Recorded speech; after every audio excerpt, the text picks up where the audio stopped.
4 steps to feeling better about yourself. 1. Figure out your needs.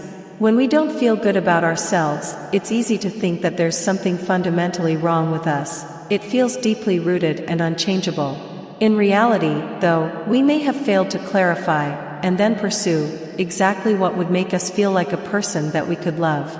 People tend to feel badly about themselves when they feel powerless to get their needs met, so you can start this process by figuring out what your needs are. But be careful, it's important that we don't start demanding that the people in our lives fulfill our every want.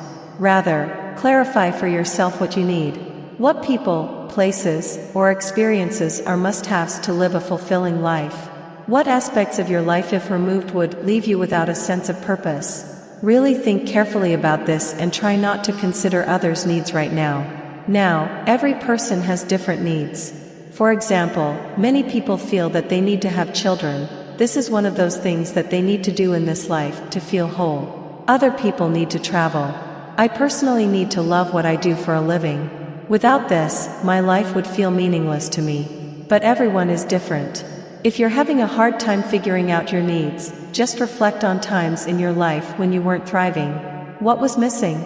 2. Live authentically. You figured out your needs already, right? If your needs are being met, this step is easy. Just keep them in mind, and don't stray too far from living a life that is authentically yours. But what if your needs aren't being met? You have to start thinking about how you will communicate your needs, how you will start creating a life that meets your needs, and what you will do if people in your life can't meet those needs. This step was really hard for me.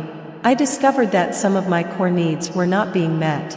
It was easier in many ways to just go with the flow than to be more direct about exactly what I needed and exactly what would happen in the future if those needs weren't met. I drew some scary lines in the sand and clarified for myself exactly what my deal breakers were, deal breakers for my friendships, my marriage, and my work life. At the same time, I discovered that I had been pushing to get my wants met, even though they were not so important. I prioritized, focused, and communicated my needs with brutal honesty, and I let everything else go. It's funny how standing up for yourself and living a life that is authentically yours generates positive self-views. I now have more positive views of myself because I pushed for what matters to me. It was terrifying to put myself first, but it was worth it.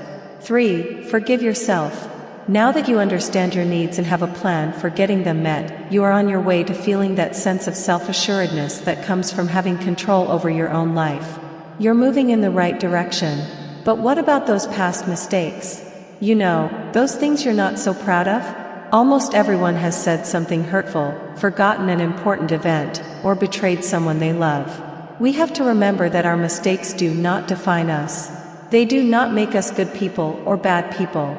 If we learn and grow from them, then they make us better people. To develop positive self-views, you must keep in mind that everyone makes mistakes. Forgive yourself, and give yourself credit for trying not to make the same mistakes again. 4. Celebrate your quirks. Each of us is one of a kind. When we cherish our eccentricities and celebrate our flaws, we begin to develop a deep love for ourselves just as we are. Instead of focusing on all the things wrong with us, self-celebration enables us to derive deep satisfaction from being uniquely us. Practice self-celebration by enjoying your awkward laugh or poking fun at your inability to remember people's names. Or you can do as I do, and smile big for pictures to show off your buck tooth. While celebrating your quirks, don't forget to keep growing. Keep your eyes and ears open to the people you trust. Listen when they tell you that you have work to do on yourself. It doesn't make you bad, just human. People you care about will be the ones that help you distinguish between flaws that need acceptance and flaws that need fixing. Remember, you want others to get their needs met, too. This part is crucial, and it keeps us from sliding out of self-love and into complacency. In sum, feeling positively about ourselves takes effort. But by changing our views, we can change our lives.